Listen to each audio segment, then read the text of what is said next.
Party के राष्ट्रीय स्तर के, प्रदेश, जिला और हल्का स्तर के सभी नेतागण आज के इस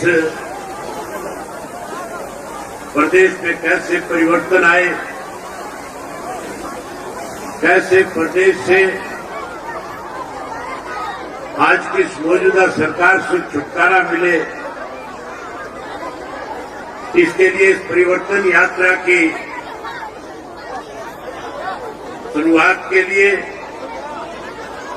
हजारों की संख्या में आए हुए आदरणीय बुजुर्गों, नौजवान साथियों, माताओं, बहनों, पत्रकार, छायाकार दोस्तों,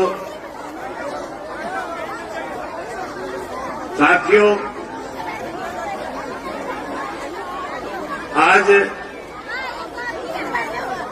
प्रदेश के अंदर, देश के अंदर पिछले 8 वर्ष से भारतीय जनता पार्टी सत्ता में है। प्रदेश में पिछले 3 वर्ष से भारतीय जनता पार्टी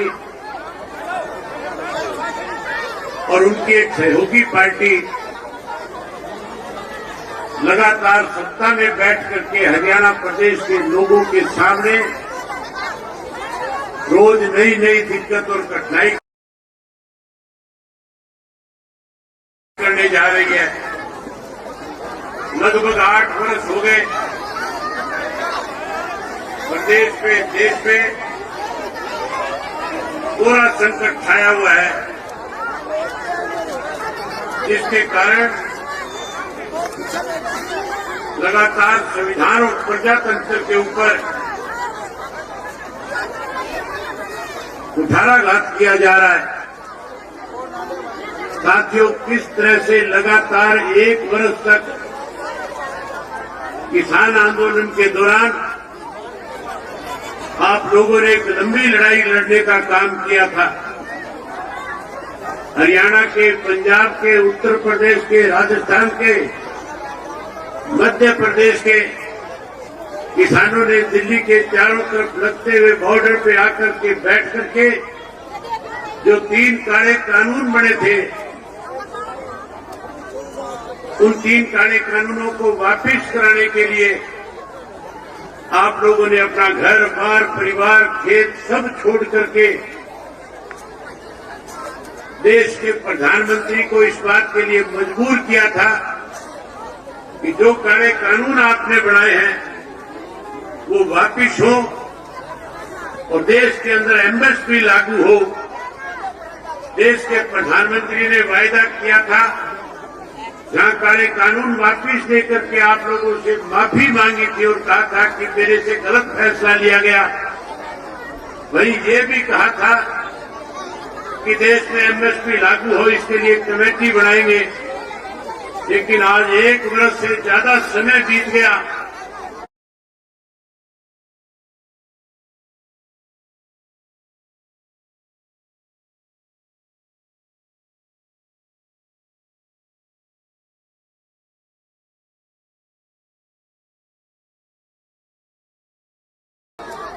आज भी एमएसपी का कानून बनाने की बजाय किसान को कैसे कमजोर किया जाए, इसके लिए रोज नई नई योजनाएं बनाई जा रही है।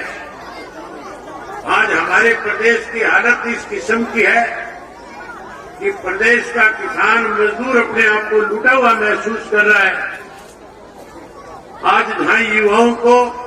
बड़े बड़े वायदे करके लोग सत्ता में आए थे, आज युवा जो है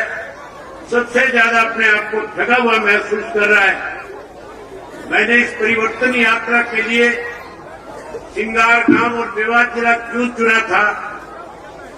जब हम बैठ करके आपस में इस पर चर्चा कर रहे थे कि आज प्रदेश के अंदर परिवर्तन की जरूरत है। आज जिस कांग्रेस पार्टी की जिम्मेवारी बनती थी इस मौजूदा सरकार के खिलाफ लड़ाई लड़ करके विधानसभा में और विधानसभा के बाहर सत्ता में बैठे लोगों को मजबूर करके आम आदमी के साथ न्याय हो, इसके लिए लड़ना चाहिए था। जो लोग आपकी लड़ाई लड़ने की बजाय अपने अतिष्ठ लड़ाई में लगे हुए हैं। आज हालात इस किस्म के हैं। आपने देखा होगा पीछे जब विधानसभा का 3 दिन पहले सेशन था और उस सेशन के दौरान जब मैं आप लोगों की आवाज को हरियाणा की विधानसभा में उठा रहा था, जब मैं शराब घोटाले को उजागर करने के लिए प्रदेश के अंदर भूमाफिया जो खड़ा हुआ था, हिसार में इंटरनेशनल एयरपोर्ट के नाम से छोटे छोटे किसानों की जमीन को ये कह करके भूमाफिया के लोगों ने, सत्ता में बैठे लोगों ने उनको बेचने पे, जमीन बेचने पे मजबूर कर दिया था। ये कहा गया था कि अगर आप अपनी जमीन नहीं दोगे तो सरकार सस्ते दाम पे इसको, सत्ता में बैठे हुए लोगों के छोड़े हुए एजेंट उनके लिए जमीन खरीदने का काम कर रहे थे। उसके लिए वहां के जो 12-14 गांव के ग्रामीण थे, जिन ग्रामीणों का रास्ता बंद कर दिया गया था,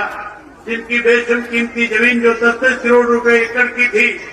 उस जमीन को 20-25 लाख रुपए एकड़ के हिसाब से बेचने पे मजबूर करने जा रहे थे। कैसे वो अपनी जमीन बचाए, कैसे वो अपना हिसार का रास्ता छोटा करे, कैसे उनके बच्चे स्कूल और कॉलेज में जाने में दिक्कत और कठिनाई ना आए, उसके लिए जब संघर्ष कर रहे थे, लड़ाई लड़ रहे थे, इकट्ठा होकर के सरकार को इस बात के लिए मजबूर कर रहे थे कि आप अपने वायदे को पूरा करें और वायदा पूरा करके हमें सुविधा प्रदान करने का काम करें, तो सत्ता में बैठे लोगों ने उनके रास्ते बंद करके उन ग्रामीणों के सामने परेशानी खड़ी करी थी। मैं उस धरने के अंदर गया, मैंने वहां जाकर के लोगों से पूछा था कि क्या दिक्कत है। ग्रामीणों ने खुल करके बताया कि सरकार में बैठे लोगों ने वायदा किया था कि एयरपोर्ट के साथ से रास्ता देंगे, हमें रास्ता देने की बजाय हमारे रास्ते बंद करके जो हमारी बेशुमार कीमती जमीनें हैं उनको सस्ते में खरीदने पे, बेचने पे हमें मजबूर कर रहे हैं। साथियों, ये बात जब मैं विधानसभा में उठा रहा था और मैं विधानसभा में उन लोगों के नाम ले रहा था और कह रहा था कि लुटेरे सत्ता में बैठे हुए हैं, ये किसानों की जमीन को सस्ते में लेकर के कहीं अपने मॉल खड़े करना चाहते हैं, कहीं अपनी कोठियां बनाना चाहते हैं, कहीं यहाँ कॉलोनियां काटना चाहते हैं, तो सत्ता में बैठे लोगों को जहां इस बात को लेकर के तकलीफ हो रही थी, मैं उम्मीद करता था कि कांग्रेस के लोग मेरी बात से सहमत होंगे और कांग्रेस के लोगों ने उन लोगों के बीच में जाकर के उनसे वायदा किया था कि हम आपकी आवाज विधानसभा में उठाएंगे। उन्होंने आवाज उठाने की बजाय सरकार के साथ खड़े होकर के कई चुटकुले सुनाने का काम कर रहे थे। आज जिस कांग्रेस की जिम्मेवारी बनती है इस मौजूदा सरकार के खिलाफ लड़ाई लड़े, इस मौजूदा सरकार को गलत निर्णय न लेने पे मजबूर करे, आज वो सत्ता के बैठे लोगों के साथ मिलकर के हरियाणा प्रदेश को बर्बाद करने में लगे हुए हैं। इसलिए साथियों, हमने एक फैसला किया था कि हम अपने हरियाणा प्रदेश के लोगों के साथ न्याय हो, खास करके युवा पीढ़ी जो आज अपने आप को ठगा हुआ महसूस कर रही है, कैसे उस युवा पीढ़ी को फिर से न्याय मिले, कैसे उसको रोजगार मिले, कैसे उसको नौकरी मिले, कैसे वो युवा पीढ़ी फिर से अपने पैरों पे खड़ी हो सके। इसके लिए इंडियन नेशनल लोकदल पार्टी को अपनी जिम्मेवारी निभाते हुए हरियाणा प्रदेश में परिवर्तन यात्रा के नाम से लोगों के बीच में जाकर के इसकी शुरुआत करनी चाहिए। साथियों, जहां हमने इस काम को आगे बढ़ाने के लिए, इस लड़ाई को आगे ले जाने के लिए आप लोगों का सहयोग मांगने आया हूं, आपका समर्थन मांगने आया हूं, आपका आशीर्वाद देने आया हूं, वहीं आपसे एक बात और कहने के लिए आया हूं। आज मुझे 23 वर्ष हो गए हरियाणा की विधानसभा का सदस्य बने हुए। मैं सन 2000 में पहली बार विधानसभा में पहुंचा था। जब मैं विधानसभा में गया था उस वक्त चौधरी ओम प्रकाश चौटाला हरियाणा प्रदेश के मुख्यमंत्री हुआ करते थे और चौधरी ओम प्रकाश चौटाला साल में 2 दफा हरियाणा प्रदेश के हर जिले के हर गांव में जाकर के सरकार आपके द्वार कार्यक्रम के तहत लोगों को मूलभूत सुख सुविधाएं कैसे प्रदान की जाए, वहां लोगों के बीच में बैठ करके लोगों से पूछ करके वही मौके के ऊपर लोगों की जहां समस्याओं का निदान करते थे, वही ग्रामीण अंचल में बसने वाले लोगों का विकास हो सके, गांव के लोगों को ज्यादा से ज्यादा सुख सुविधा मिले। इसके लिए सरकार आपके द्वार कार्यक्रम के तहत जो डिमांड गांव के लोग किया करते थे, उस डिमांड को मौके के ऊपर उसी वक्त पूरा कर दिया जाता था। मुझे अच्छी तरह से याद है, दूर से उस वक्त में कांग्रेस का विधायक जाकिर हुसैन हुआ करता था और चौटाला साहब जब चंडीगढ़ से चलते थे उससे पहले जाकिर को फोन करके कहते थे कि जाकिर मैं नूह में आ रहा हूँ, तेरे इलाके के लोगों की कोई भी समस्या है, तेरे पंचायत में किसी भी तरह की कोई मूलभूत सुविधा की कमी है, आज तुम आ जाना और वहाँ सारी पंचायतों को बुला लेना, जो जो दिक्कतें और कठिनाई होगी मौके पे उनको पूरा करने का काम करूंगा। उस वक्त जहाँ मेवात को पिछड़ा हुआ इलाका कहा जाता था, चौधरी ओम प्रकाश चौटाला जी ने मुख्यमंत्री रहते हुए अनेक दफा आपके यहाँ सरकार आपके द्वार कार्यक्रम के तहत एक गांव में आकर के जहाँ पीने के पानी की सुविधाएं प्रदान करी थी, जहाँ नहरी पानी लाकर के दिया था, जहाँ आपके गांव के विकास के लिए करोड़ों करोड़ों रुपए दिए थे, जहाँ मेवात को जहाँ पिछड़ा कहा जाता जिसमें मेवात को अग्रणीय बनाने का काम किया था।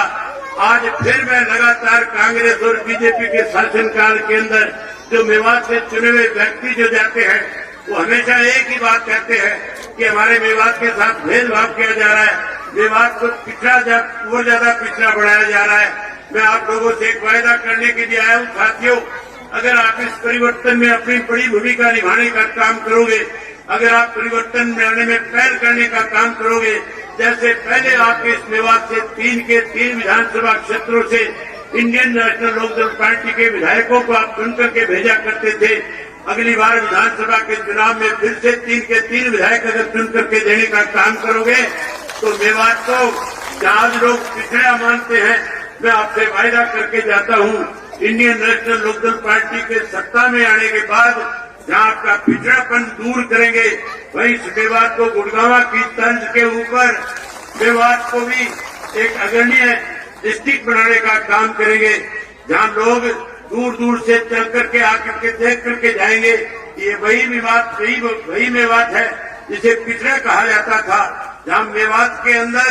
अच्छे से अच्छी सुख सुविधाएं आपको प्रदान करेंगे, वहीं पढ़े लिखे नौजवान बच्चों को रोजगार देने का काम करेंगे, स्कूल और कॉलेज बनाने का काम करेंगे, यूनिवर्सिटीज और मेडिकल कॉलेज बनाने का काम करेंगे। आज तो केवल घोषणाएं की जाती है, लेकिन साथियों केवल घोषणाओं से नहीं बल्कि हम लोग जो वायदा आपसे करके जाएंगे उस वायदे को पूरा करने का काम करेंगे। मैं साथियों लंबा थोड़ा आपके बीच में भाषण न देने की बजाय, क्योंकि जुम्मे की नमाज का समय होने वाला है और चौधरी ओम प्रकाश चौटाला जी जो सदा आपके बीच में रहे हैं, जिनका आपका बहुत लंबा एक रिश्ता रहा है, आपने हमेशा चौधरी ओम प्रकाश चौटाला जी को ताकत देने का काम किया है। जो चौधरी ओम प्रकाश चौटाला जी ने आपसे कहा, आपने हमेशा उस पर फूल चढ़ाने का काम किया है। मैं आदरणीय चौधरी ओम प्रकाश चौटाला जी से निवेदन करना चाहूंगा कि वो स्वयं आए और आकर के मेवात की जनता के साथ रूबरू होकर के मेवात की जनता के साथ बातचीत करें और आज की परिवर्तन यात्रा में जो लोग परिवर्तन यात्रा में आज मेरे साथ जाएंगे उन सबको आशीर्वाद देने का काम करें। मैं मेवात के लोगों से उम्मीद करूंगा कि आप इस यात्रा के अंदर अपनी बहुत बड़ी भागीदारी निभाने का काम करोगे। जहां साथियों मेवात के लोगों को सुविधाएं देनी चाहिए थी, आज सत्ता में बैठे लोग मेवात के नौजवानों को मारने का काम करते हैं। जब आपकी आवाज को विधानसभा में उठाया जाता है तो विधानसभा का स्पीकर हमारे स्पीकर बंद करने का काम करता है। लेकिन मैं आपसे वायदा करता हूं, अगर आप लोगों ने मौका दिया, समय आया, तो जिन लोगों ने आज इस तरह के कृतज्ञ काम किए हैं उन लोगों को जेल की सलाखों के पीछे भेजने का काम करेंगे। मेवात के लोगों के साथ न्याय कराएंगे और जहां न्याय कराएंगे वहीं जिन लोगों ने आज आपके साथ आपकी अनदेखी करी है उनको जेल की सलाखों के पीछे भेजने का काम करेंगे। आप सबने मेरी बात सुनी, आप सबका बहुत धन्यवाद।